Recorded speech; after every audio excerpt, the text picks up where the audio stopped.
Sebagian warga mengeluh karena pembagian beras tidak merata ke seluruh desa.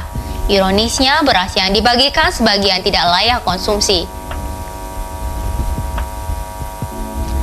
Ratusan warga berdesakan di Balai Desa Nogosari, Rambi Puji, Jember untuk mengantri mendapatkan raskin. Namun pembagian raskin tersebut dikeluhkan warga karena pembagian raskin yang tidak merata.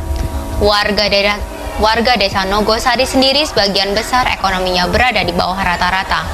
Tahun lalu sebagian besar masyarakat miskin setempat mendapatkan raskin. Namun saat ini beras yang seharusnya 1 karung dibagi 3 orang kini hanya bisa dinikmati 1 orang saja.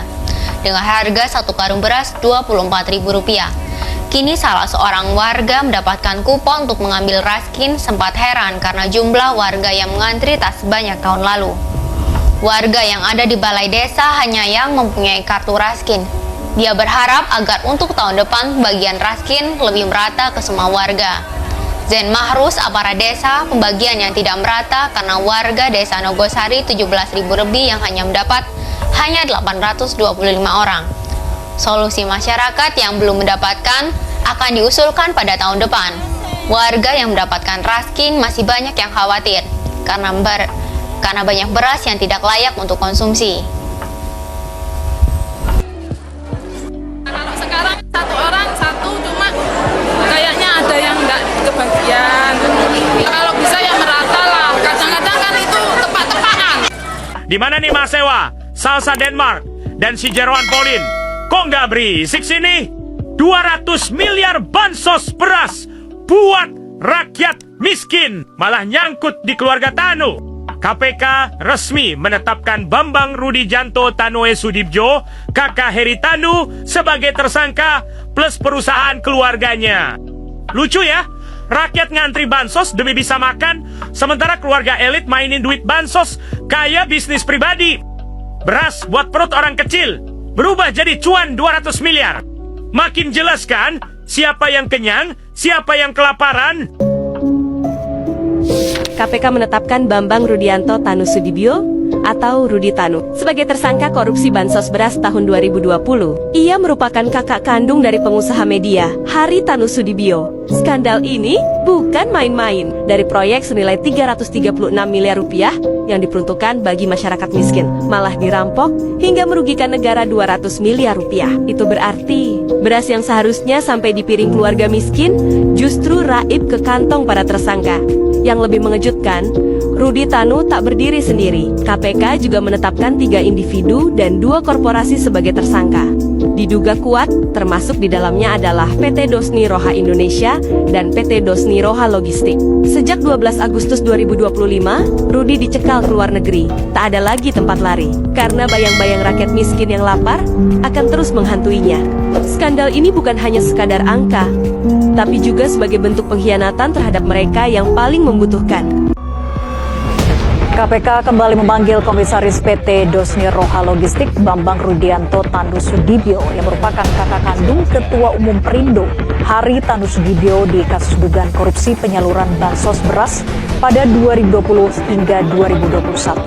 Sebelumnya Rudianto Tanu Sudibyo mangkir saat dipanggil KPK pada 6 Desember 2023. Rudi rampung menjalani pemeriksaan sekitar pukul 14 dan enggan memberikan keterangan kepada awak media. Di kasus korupsi bansos beras ini, KPK telah menetapkan 6 tersangka. Korupsi bansos beras ini merugikan negara hingga 127,5 miliar rupiah. Jelajah.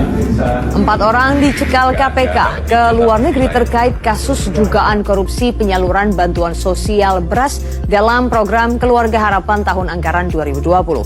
Salah satunya adalah Komisaris Utama PT Dosni Roha Logistik Bambang Rudianto Tanu Sudibyo yang merupakan kakak dari Hari Tanu Sudibyo.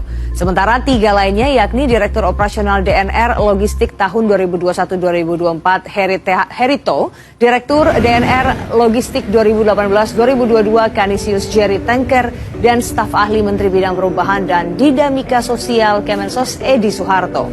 KPK juga telah menetapkan 5 tersangka terkait kasus ini dengan kerugian negara ditaksir mencapai 200 miliar rupiah.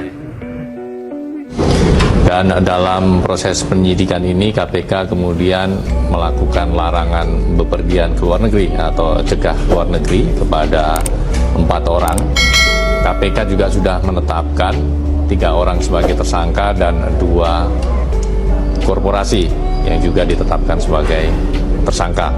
Untuk pihak-pihak yang ditetapkan sebagai tersangka kami belum bisa sebutkan, belum bisa. Wah, ini gila banget guys. KPK sudah menetapkan Bambang Rudianto Tanusudibyo, kakak Haritanu sebagai tersangka beserta dengan perusahaan keluarga mereka DNR Corporation dalam kasus korupsi beras bansos senilai 200 miliar. Gila.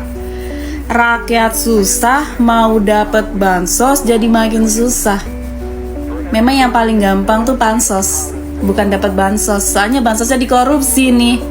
Nah kalau udah begini ini kira-kira ditayangin nggak nih beritanya sama MNC TV nih? Lagi kata gua ya, pemerintah ngadain bansos itu supaya rakyat miskin kagak kelaparan, bukan makin kelagapan. Karena dikorupsi. Aduh. Kita bisa aja nih ke distract karena ada acara bedah rumah di stasiun TV-nya. Ternyata yang perlu dibedah pola pikir dan akhlaknya. Kata gua, rakyat miskin bos dibuat main-mainan. Lagian ya, bansos itu bantuan sosial, bukan bantuan sosialita keluarga Anda gitu loh.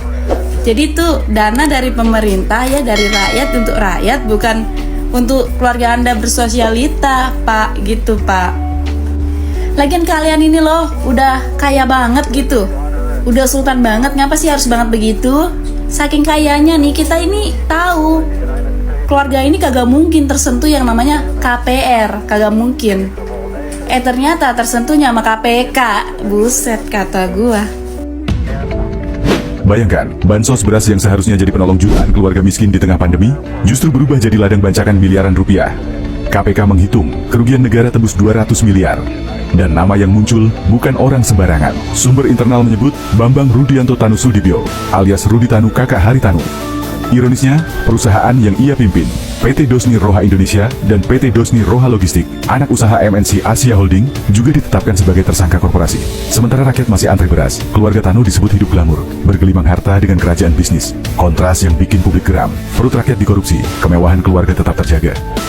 Kini, KPK sudah mencegah Rudi Tanu ke luar negeri. Pertanyaan besar tinggal satu. Akankah Rudi Tanu ditetapkan sebagai tersangka korupsi bansos? Pantesan mereka kaya, jelaslah. Karena mereka kreatif.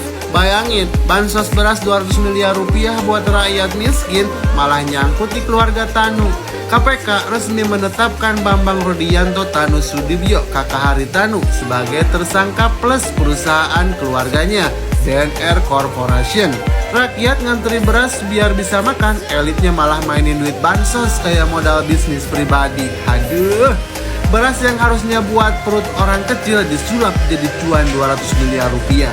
Jadi inget pepatah lama, ketika rakyat berebut sembako, ada yang berebut proyek bansos. Bedanya, yang satu dapat beras, yang satunya dapat status tersangka. Mampus.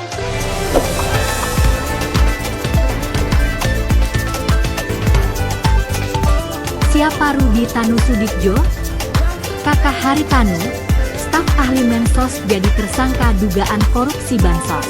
Komisi Pemberantasan Korupsi, KPK, menetapkan 3 orang dan 2 korporasi sebagai tersangka dalam kasus baru dugaan korupsi penyaluran bantuan sosial, bansos, beras untuk program Keluarga Harapan, PKH, tahun anggaran 2020.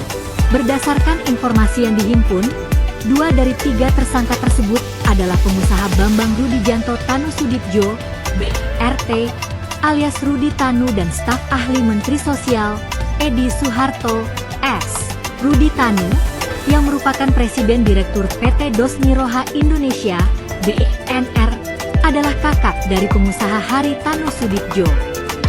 Siapa Bambang Rudianto Tanusudibyo? Kerap disapa Rudi Tanu. Dia dikenal seorang pengusaha kakak dari Haritanu Sudibyo, tokoh media dan politik di Indonesia.